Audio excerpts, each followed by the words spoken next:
Good morning and welcome to Morning Coffee with Brigid. I'm Brigid Burke, and it is now the 18th of December, 2024. I seem to remember that yesterday I had read that there was a big, good morning, Joanne, that yesterday there had been some kind of big plasma blob from the sun that came towards us. I haven't seen too many updates on that, and good morning, Alex. So I don't know if that was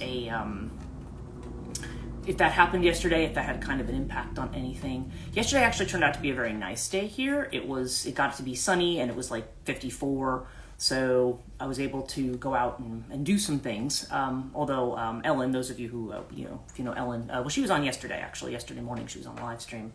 Hey, good morning. So she was, she had been,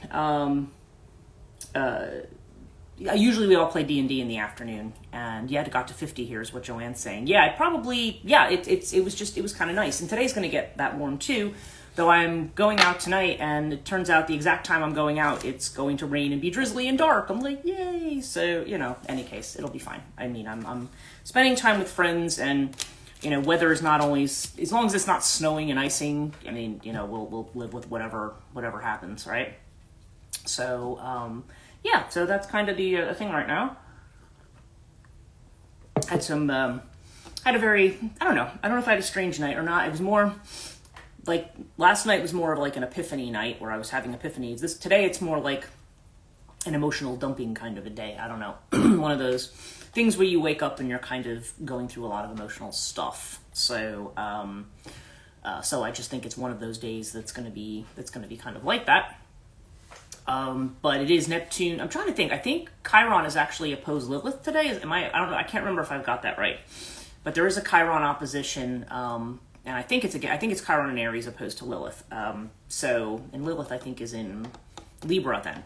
So that can be creating some.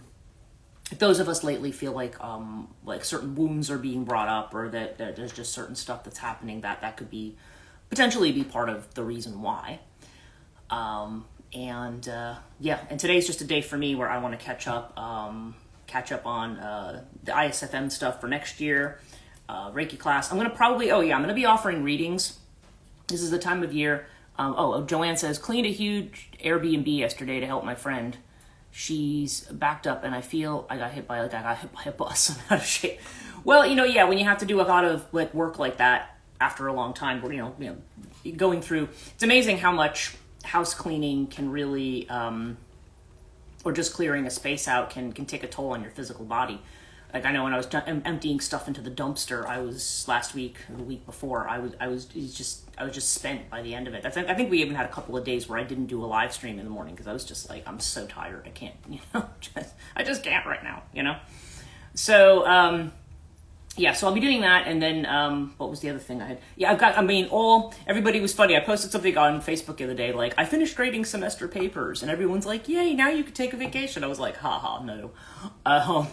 Actually, now I have more work to do, but final exams are coming in this evening, and I'm waiting for how many people tell me, oh, professor, I didn't know it was open. I occasionally get those, and I'm like, you've had a week to do it. I'm not here to tell you, that you have to, when it opens. So, so we'll see what people end up doing and how many, because I don't reopen it once it's closed. I'm like, nope, that's it. I'm putting grades in, and people are like, oh, but they think like, oh, well, you have the rest of the month to put grades in, which I really don't. I don't think. It looks like they're making them available to students on the 31st. Good morning, Suda. So I'm like, no, I want my grades in this weekend because I want to spend my holiday enjoying my holiday. I don't want to spend my holiday, sitting there dealing with your emails and your grades and, who didn't do this and who's now asking me for extra credit. And I'm just like, I don't do extra credit. I'm like, I'm sorry. This Friday is my last paycheck until February. And I hate to sound mercenary, but I'm like, if it was them, they'd be like, I'm working for free now. And I'm like, yeah, I don't, I mean, I understand there's certain situations. What a concept, right? Right. Well, this is it. I mean, I don't, again, if students had a special situation or something, yeah, I don't mind going outside the norm. Like if somebody has to take an incomplete, because I had that happen one semester where somebody got into a really bad car accident. I mean, I literally got the police reports and everything from the dean's office, so it's not like they were just making it up. And it was like the day of the exam. So yeah, okay, I will work with a person who's in a situation where, you know, there's an emergency that they can't help, because you know what? You know, we all know how life goes with timing, right? Nothing ever happens at the times that we think are convenient for us. So I'm like, okay, yeah, I'm not, but my feeling is, if it's just, you didn't bother to do the work all semester and now you want me to spend my time while I'm off the clock working with you on this stuff, the answer is no, I'm not doing it. Sorry. You know, that was your decision. I don't have any impact on anybody's personal decisions, regardless of whether I'm a teacher, whether I'm a coach, whatever. It's like, it's people's decisions. Whatever decisions you make are your decisions, you know. Time work is time paid. Right, exactly. And a lot of times too, actually, even with the coaching stuff, because sometimes people, it depends on where I'm at. Some people will look at the fees that I will charge for an hour and they'll say, well, that's a lot of money for an hour. And I'm like, well, okay, yeah. I mean, it's not money that I'm you know, being kind of, I don't even know what you would call my income bracket at this point, but you know, yeah, I understand why it's hard to just say, okay, I'm going to come up with $150 or I'm going to come up with this. But the way I look at it, I mean, for myself, is that when I give somebody an hour, I give them an hour. Like I'm not just, you know, okay, we're going to do a tarot reading and I'm going to pull 3 cards for you and I'm going to charge you $150 for that. Like I don't do that. Anybody who's done readings with me knows I do a lot of stuff in that time frame. We want to try to get to the bottom of whatever the person is contacting me for. But I am going to be doing annual 2025 readings. So I'm going to post that as a special thing. I'm only going to do those through the end of January, because by that point I'm like, okay, at this point we're back into regular reading mode, right? But I usually try to do the annuals, so I'm going to get that organized today and get that advertised. And also, I feel like, you know, I always feel like I should create a kind of a newsletter or something for what I'm doing, but the problem is, fun. Yeah, it would be, I get a lot of requests, and I do have some clients that will come around quarterly or will only come around for annuals, so I want to do something and maybe have like a discount, like instead of like $150 for the hour, maybe I'll do $100. Fun, I think. Well, it's interesting. The annuals can sometimes be interesting in what they turn up for people. So well, it's kind of like when I do the weekly horoscope ones too, right? I mean, it's just like, okay, we get what we get. But yeah, so I'm going to offer those in addition to, as everybody saw, there's like 6 classes. And then Joanne says it's those $7 and you're a life coach people that ruin us, who actually went to school when it comes to charging a fee.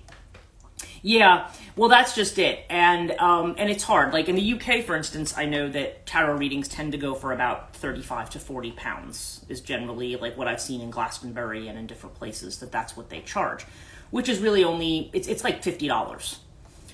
Tends to be the highest number that I've seen. And I've seen lower numbers too, like somewhere between 25 and 40 pounds tends to be the norm. And so that seems like, oh, good morning, Melissa. That seems like it's like half of what what I charge. But I'm also like, you know, I've been doing this for going to be 38 years.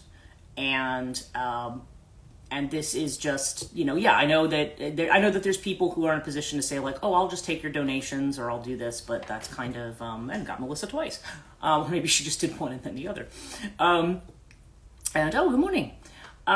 So yeah, so anyway, I'm gonna be offering that kind of stuff, and I just feel like, yeah, like for the time, a lot of times it was kind of like my Reiki master had said when we were talking about like if people what people charge for Reiki for an hour and things like that, and he said what you're really paying for, it's not that you're paying for the healing, you're paying for the time, and that's really what it comes down to. So for me, that's why everything's kind of the same.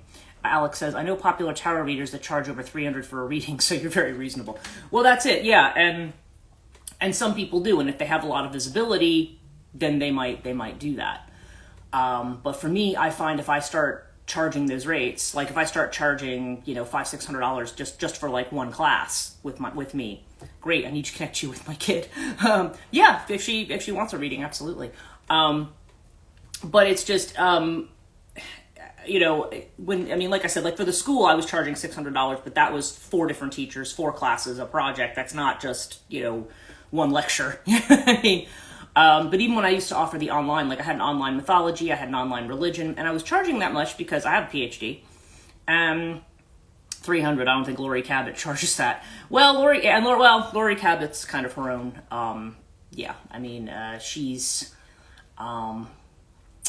I don't know. I mean, I know she does a lot of authentic stuff, but I've also been to her. I mean, I know you've worked with her, Joanne, but I mean, I've been to her shop in Salem and stuff, and I don't know. I mean, it's definitely, there's a number of people in that area where it's as much as it is magical practice, it's also a business, but a business in the sense of like, we're gonna make as much as we can. And people kind of have a weird in-between thing about that. Because there's some people who will say, well, if you're doing spiritual work, you shouldn't be charging for it. Definitely commercial on other levels, yeah. And I don't totally agree with that. To me, if that's what you're called to do, that takes a lot of energy. You really have to do a lot of kind of self-maintenance and so forth to kind of stay in a space where you're able to work with other people's energy without it draining you, okay? And sometimes people are going through some very, very, like, really difficult stuff. And Joanne says, well, if you go to Salem, go to Pentagram. Leanne, I've been to Pentagram, yeah. Yes, and I've actually had readings there. So, and did I have it with Leanne? I can't remember who I had it with, but yeah, I've had readings. I had reading there in 2021, actually. So I just feel like, yeah, people don't need to be unreasonably price gouge people, just like they don't need to anywhere. But at the same time, it's like, it is my time. I have spent years building expertise in this. And if I was in any other profession, I would expect to be paid for my experience, right? And it is kind of a profession. I mean, it's not something I'm just doing as a hobby. So Leanne has been my girl for 20 years, is what you're saying. Yeah, it's yeah, it's a nice little store. I liked it when I think that was one of the first places I stopped when I was in Salem last. It was Pentagram. It's a nice little store. Although right now, like I said, all my, the angelic work I'm doing, all the witchcraft stuff is the vast majority of it's gone. I mean, I'm going to start selling books today too. Actually, I'm going to start clearing things out. Okay, I'm doing tarot and I'm doing other stuff still, and I still have some of my statuary and things like that. But I was told to take all the altars down, and not because it's evil or bad or anything like that. That has nothing to do with it. This is not a Doreen Virtue situation, It's just that, okay, that was the kind of work you were doing. Now you're doing different work, and that's kind of what it is. Oh, I need to inbox you about my books, is what you're saying. Oh, yeah. Let me know what you want, because then I can, with Christmas and everything, I want to make sure that I send them out and that I get them to you if you're still looking to buy some of them. So yeah, my fiction is still for sale. I still have some copies left. Project Lethe is down to its last 2. I still have, I think, 5 copies of Regenerator. I think I've got 4 of the Morrigan timelines and maybe 3 left of Archetype Possession. So. And this is all my fictional work, which I talk about on the Catonia site. So, so if anybody is still, I know Alex, I know you got yours, but I know that if anybody was interested in those, that's still something that is available, and I'm still keeping it at the $5 per book price, and I sign them. And because if you buy them on Amazon, just because of printing costs and everybody taking their cut, it ends up being closer to $20 to buy one book. And then this way, you can do that. And you said, yes, just finished Maeve. Yeah, Maeve is kind of a bit intense. Loved it. Oh, great. I'm glad you loved it. I actually like it a lot. There's stuff in that ending that's kind of feels weird to me, but it's meant to convey a certain emotional thing. And it's, it's a very, I don't know where the idea came from. Well, when did I get the idea from Maeve? I think I got the idea from Maeve was I in Colorado? I'm trying to remember if it was 2018 in Colorado or 2018 in Ireland. It was one of the two. And I can't quite remember, but yeah, that one, that was just something that came to me while I was working, and it was an idea that kept developing in my head. So I was like, all right, we're gonna write this. That's usually how a lot of my novels end up. Like there's like a narrative in my head or something, and I don't know if this happens to other people. Somebody posted something the other day. I just happened to see a librarian friend of mine post something about some people don't have a narrative in their head. And I'm like, I wonder what those, I don't know if I envy those people. Or, I mean, I feel like there's a narrative in my head all the time. It's like working through a labyrinth. Really enjoyed it. Yeah, well, that was it. And that's why when I talk about the book, I don't really say too much. If I try to put it into certain categories, then it kind of gives away what the ending is. And I'm like, I don't want to do that because the ending, some people, it was hilarious. My mom read Maeve, okay? I remember when I came back from England, and after my father died, she was like, I want to read some of your books. And I'm thinking, I don't know if I want you reading some of my books, because some of, there's some triggery content in some of them. And I'm just like, well, not super bad. I mean, I know how people have read them and they're like, nah, they're not that bad. But, but for my mom, I mean, this is my mom, And so I was like, all right, let me, so I picked two. I gave her Death in the Maiden. I gave her a copy of Death in the Maiden. Ooh, maybe a Brigid holiday reading list. Oh, yeah, it's quite a holiday, let me tell you. The crow just flew directly at me in the window. Wow, this crow. There you go. Well, it's funny. Morrigan Timelines is about the Morrigan character, as is Project Lethe and Regenerator. They're all about this Morrigan character I have. The other ones are not. I'd like to read Maeve. Yeah, it's a pretty fascinating. I think plot wise, and even Susie, who's going to be doing the writing thing, because she read Archetype Possession. She felt Maeve was a big progression from Archetype Possession. Archetype Possession was stuff I published around 2009. I mean, I had things published in little literary journals, and so I just threw them all together in a collection and put it out on CreateSpace. That's what Archetype Possession is. I happen to like Archetype Possession a lot. And the first story of that is quite, there's some similarities. I'm realizing there's some theme similarities with Maeve there. It's different, but there's some similarities. So, but yeah, Archetype Possession was a series of stories I wrote 2009, 2010, and they were all published kind of in that 2 to 3 year window up to 2012. You're brave, Brigid. I won't let anyone know what my real life, know in real life that I read my poetry. Anybody that you know in real life to read your poetry. Got it. Yeah, well, it does take... It's interesting that you say that, because it is a...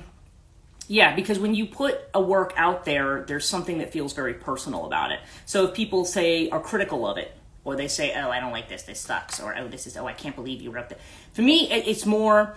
I find my problem is that when I get into content that seems like it's a little more graphic, that I feel like, I have to scale it back because people will be upset with me for writing this. And I'm like, but that's not the point. I mean, you just have to write what it is. I have another one. I have two other ones that are kind of on the hopper, and I don't know if I'm going to put them out next year or not, because some of the characters these are a whole different set of characters, but they're kind of being reworked. And I haven't introduced these characters yet. I did finish one of these novels in Oxford last year, but I don't know. I just haven't done anything with it yet. I'm like, I don't know if this is what I want to do. But kind of like with the Layla character and the Morrigan character, she's taken on 3 or 4 different identities, and I'm like, that's just kind of how I do it. I'm like, okay, well, these were all different possibilities for how I could have developed this character, so I've just kind of put them all out, and different scenarios, which I don't know. I don't know if they would teach you to do that in writing school, but I was just like, well, I think they're all potentially interesting storylines. So but Maeve, I thought, I'll reread Maeve. I think it's actually quite well written. And Project Lethe is the other one I find myself rereading. But again, it may just be something about the content that draws me in. Did you know MJ Dixon? I just met her over the weekend and thought of you. No, I don't actually. No, I don't know who that is. But yeah, I mean, if you say that, I'm sure she's interesting. I had connected with, well, at least on Facebook, I've connected with Christina Marvel, but I don't know who that is. Sounds like it's a different context too. But yeah, so if you're interested in any of my fiction, it is currently available, and if people, yeah, and like I said, if people want to buy multiple titles, she's in the UK. You'd love her. Oh, okay, cool.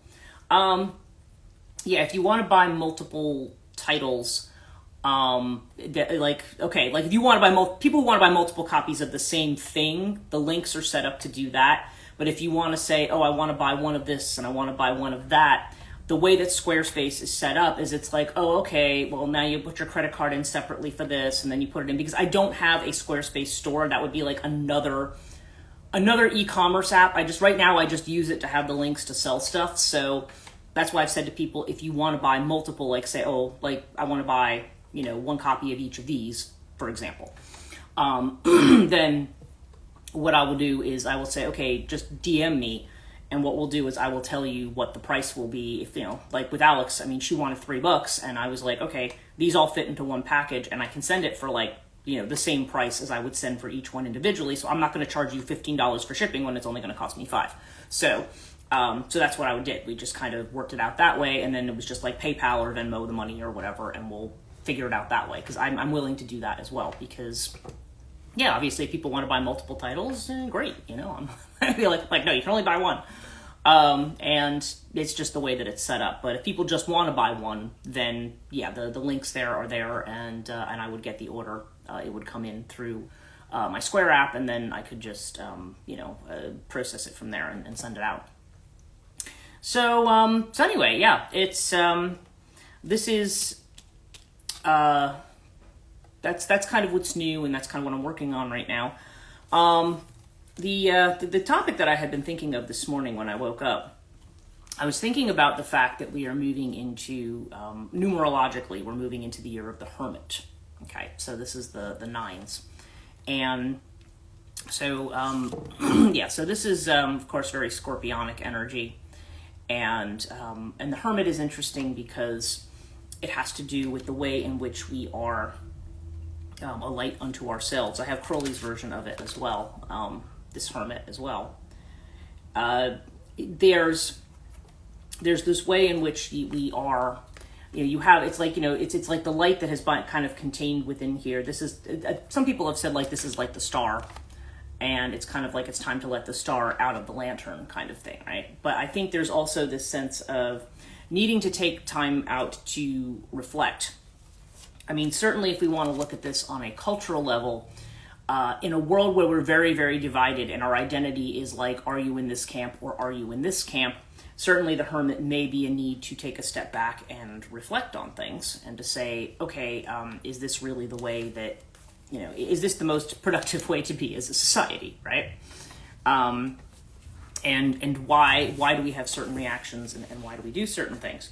But the other thing I wanted to talk about was the Hermit with respect to, remember we talked about these archetypal matrices in this book?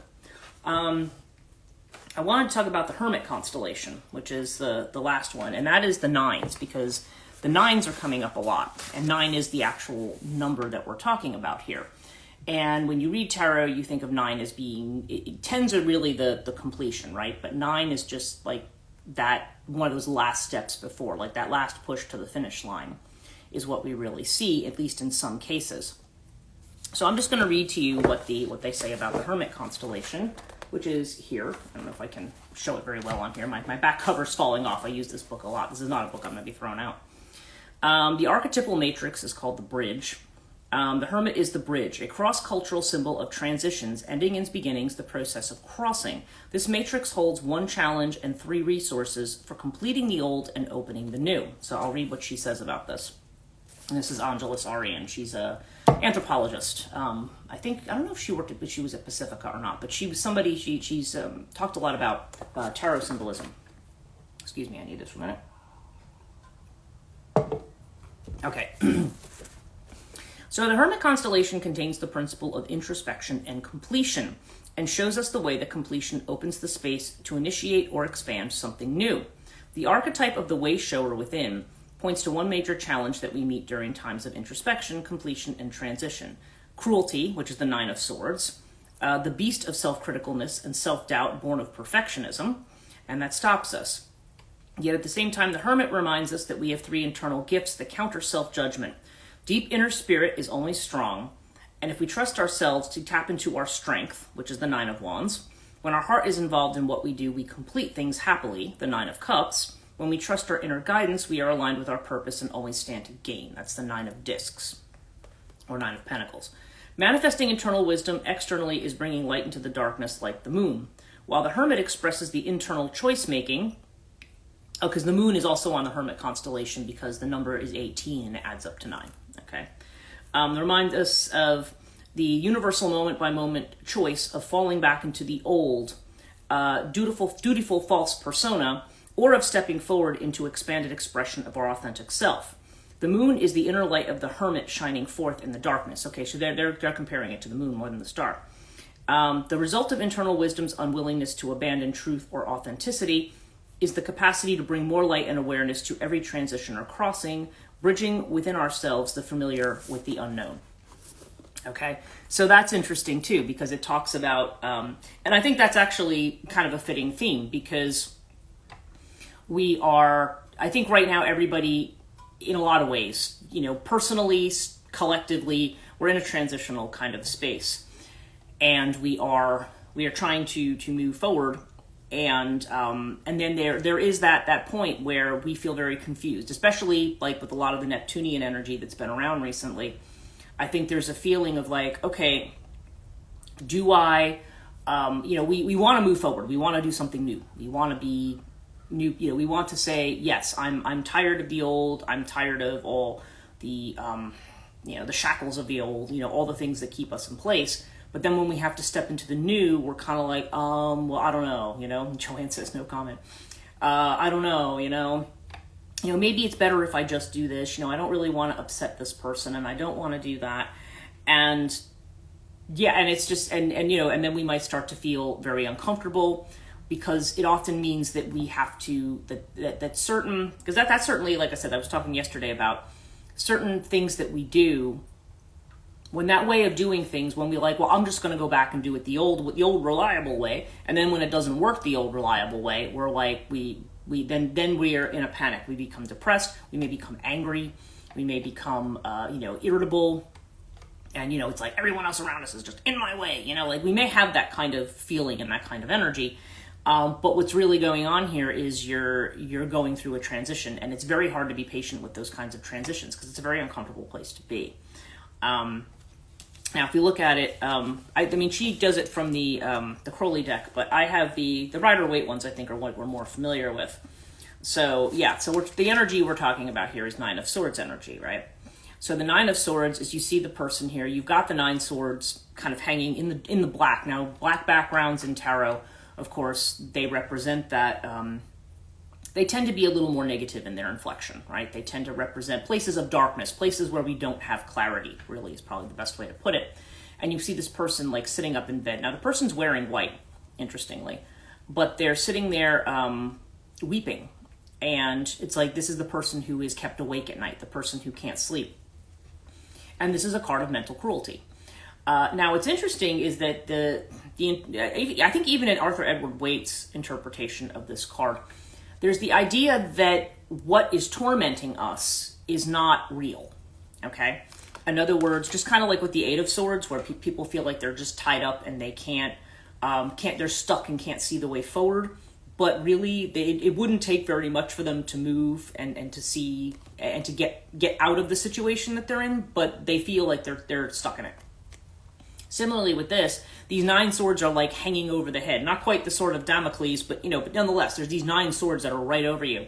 And as we know, swords have to do with the intellect. They have to do with the way in which our mind gets involved.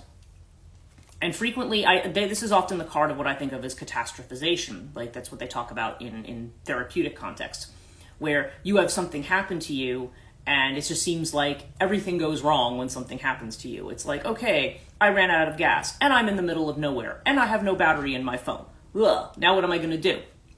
Well, I'm going to have to walk to a house and see if I can get out. But then we start speculating, but what if I go to the house and the person's like this? But what if I do that? And then what if this happens? And then what if that happens? And in the meantime, we've already decided what the outcome's going to be, and we're already worked up for it. And that may not be the outcome at all.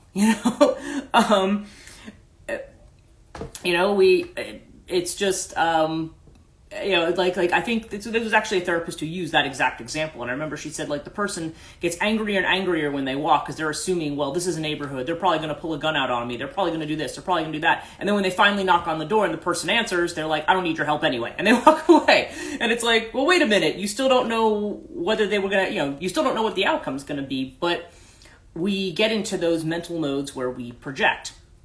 And that's frequently why the Nine of Swords is about there's something illusory about it, because there is something of being in the darkness, because we don't know. There's a situation where we're like, I don't know, this could end well, this might not end well. This is presenting me with a challenge that maybe I'm not in the mood for, don't have the energy for, not prepared for.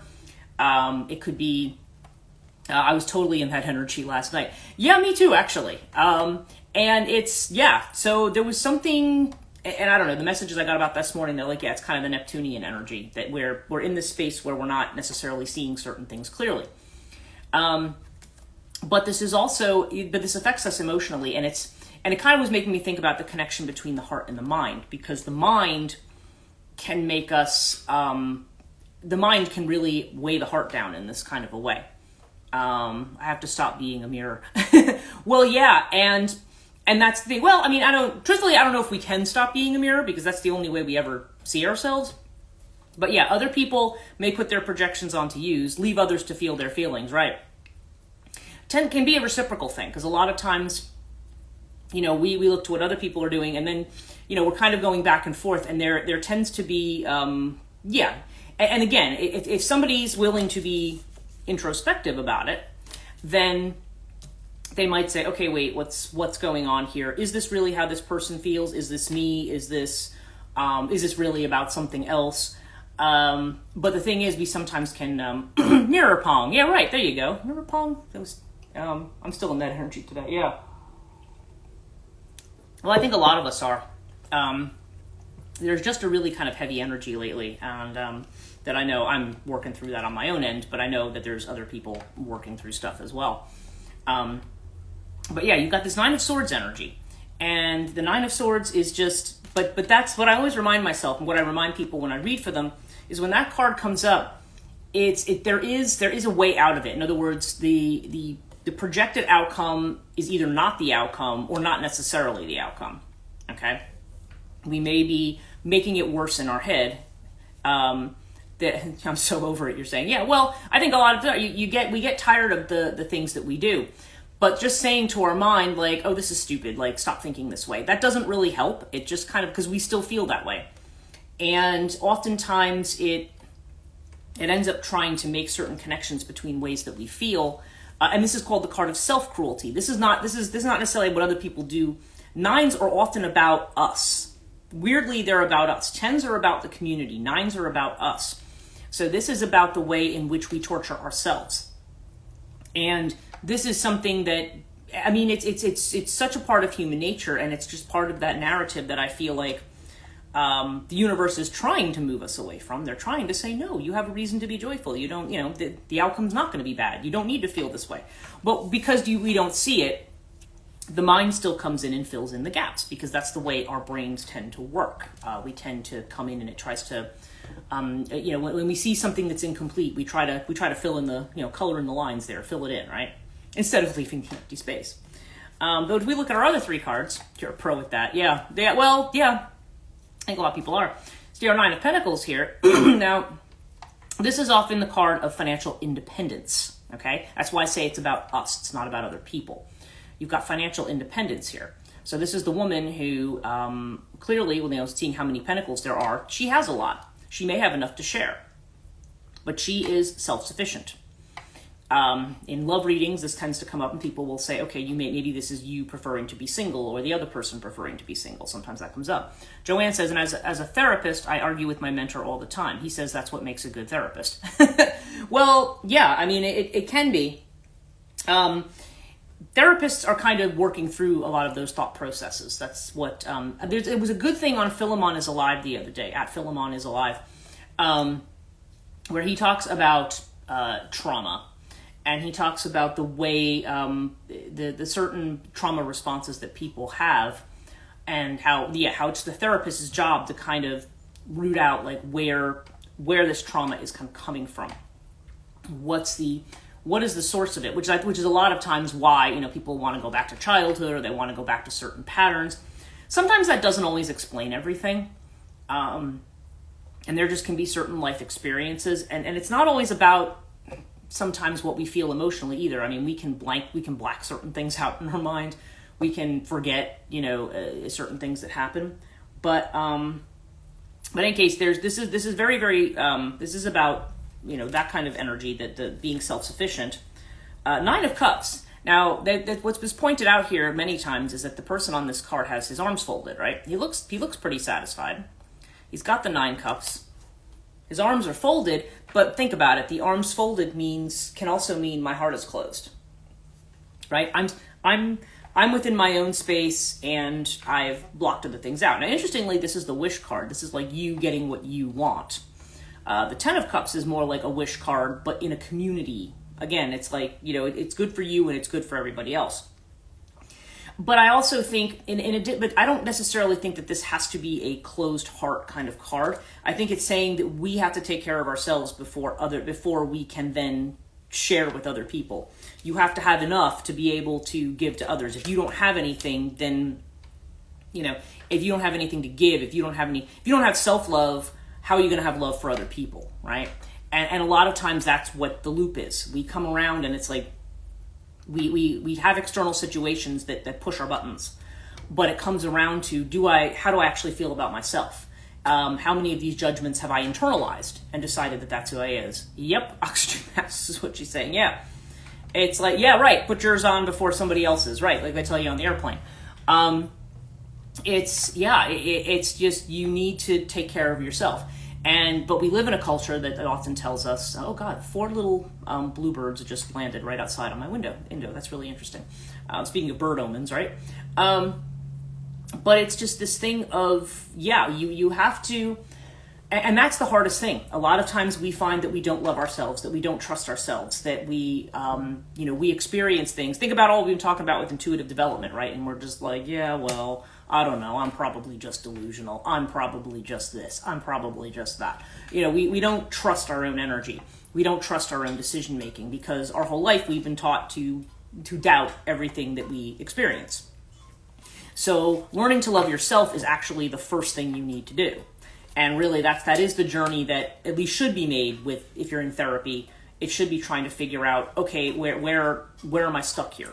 Where are the obstacles? Where am I not? Because oftentimes it got back to what Sudha says about the mirror thing. It's like, projection. You have to be able to see it around you first before you can see it in yourself. Like I said, I have no idea what I look like when I wake up in the morning until I look in the mirror or until I look into this camera, what my face or my hair or anything else looks like, And sometimes I look and I just go, God, you just had that kind of moment. But yeah, we don't, without it, it's kind of like if you walk around and you have I don't know, the smudged bit of eyeliner or you have something and you don't notice it, others but not self, right? Interesting perspective, yeah. And then somebody finally says to you, did you notice that you had this? And then of course you feel embarrassed. You're like, oh God, how long have I been walking around like this? But yeah, you don't see it unless either somebody else tells you or unless you see it in the mirror. And by the way, that doesn't mean that every time you meet somebody who's a total jerk, that means that if you perceive them as a jerk, that you're a jerk. That's I think a lot of people can take the whole idea of projection that way. It's like, well, yeah, you're just a jerk and you just see everybody else as a jerk. It's like, no.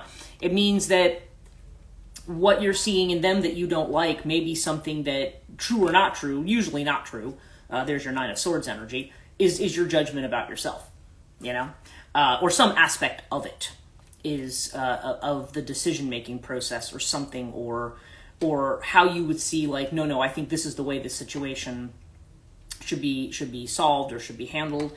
And if we feel like people are doing something that's not in concert with certain things, then we have to say, okay, well, what? And again, it's not that doesn't mean we have wrong judgments either. Sometimes our judgments are perfectly spot on. It's not that they're not. But sometimes when there's kind of a repeating thing, it kind of becomes, okay, where does this come from? How much is me? How much is the other person, right? And we have our Nine of Wands here too. So this is what they call the Wounded Warrior card. The guy's got the thing on his head, and he's standing there in this position like he's looking around. And I always think of what's his name, Jim.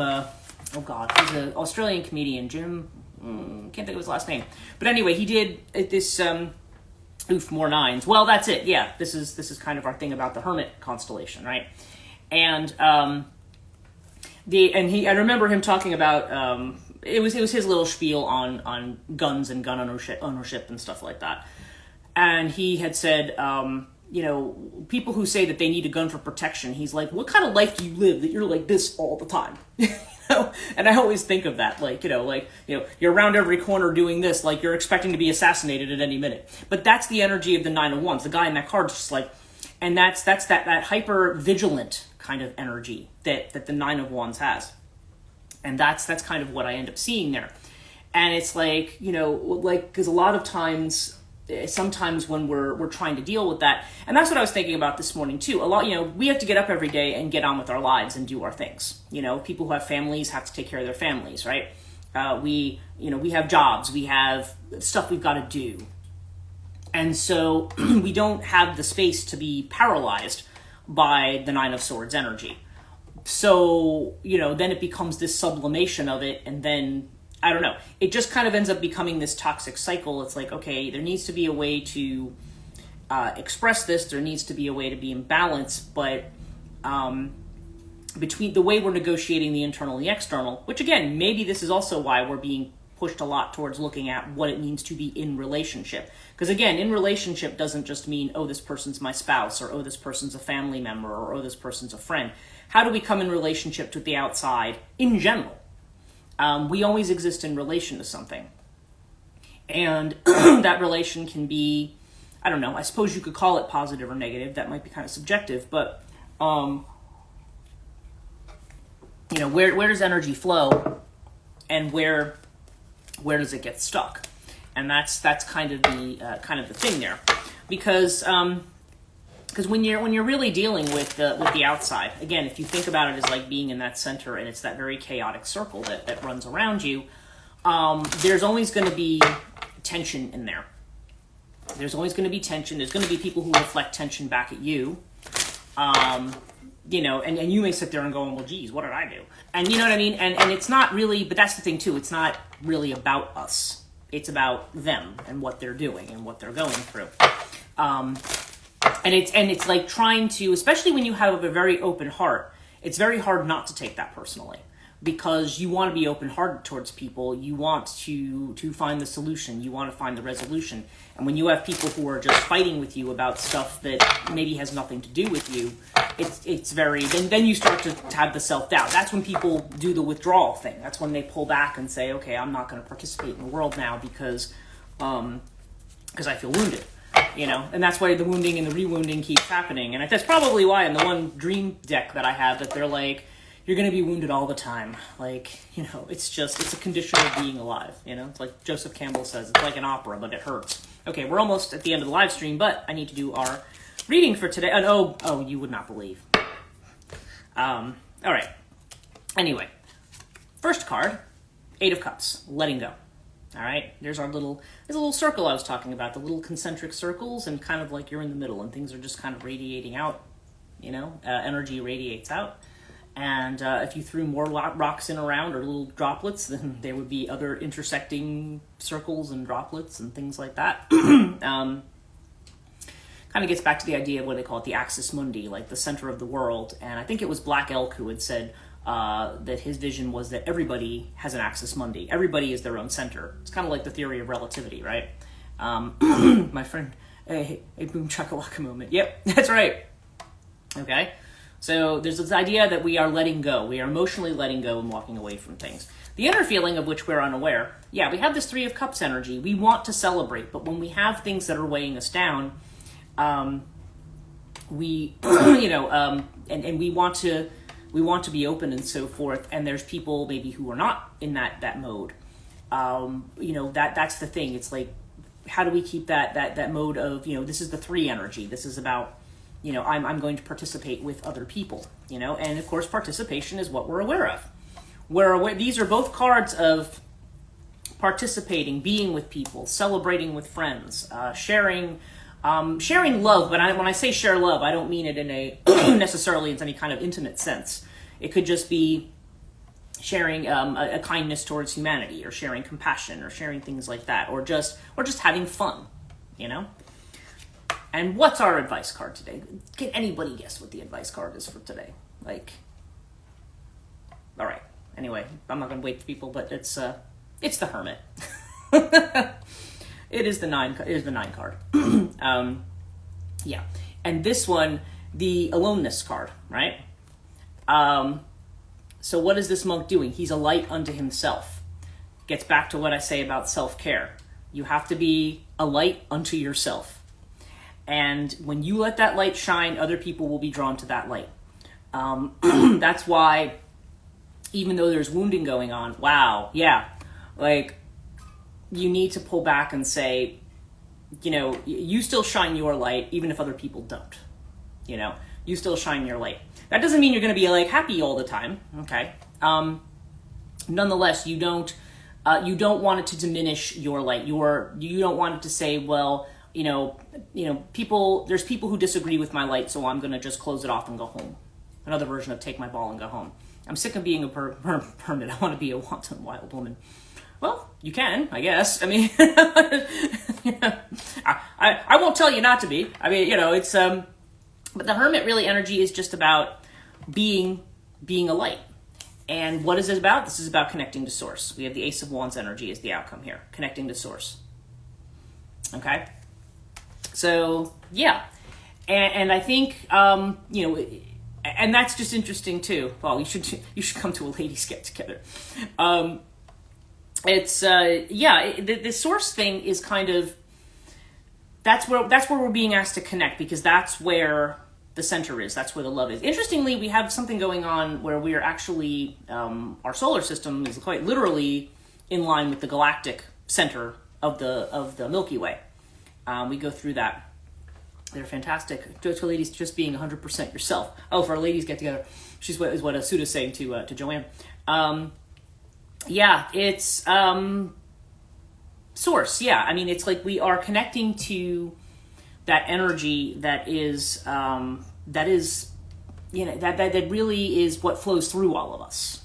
Okay, and that energy is not the conflicts that we have tend to more be about the self, our identity, how we think others perceive us, and how much of other people's stuff we think we should be carrying.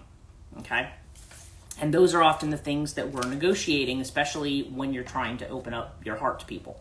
So, I don't know. Interesting ideas today. Interesting thoughts. I hope. Anyway, thank you guys so much for joining me this morning. Like I said, we're already at Wednesday. I feel like time is just flying by, and it'll be Christmas Eve next week. I don't know if I'm going to do a Christmas Day live stream or not. I'll decide. Thanks. Sure. Have a great day. And yeah, and I will catch up with everybody tomorrow morning. Everybody who comes. So have a great rest of your week, and I will talk to you guys soon. Yes. So take care.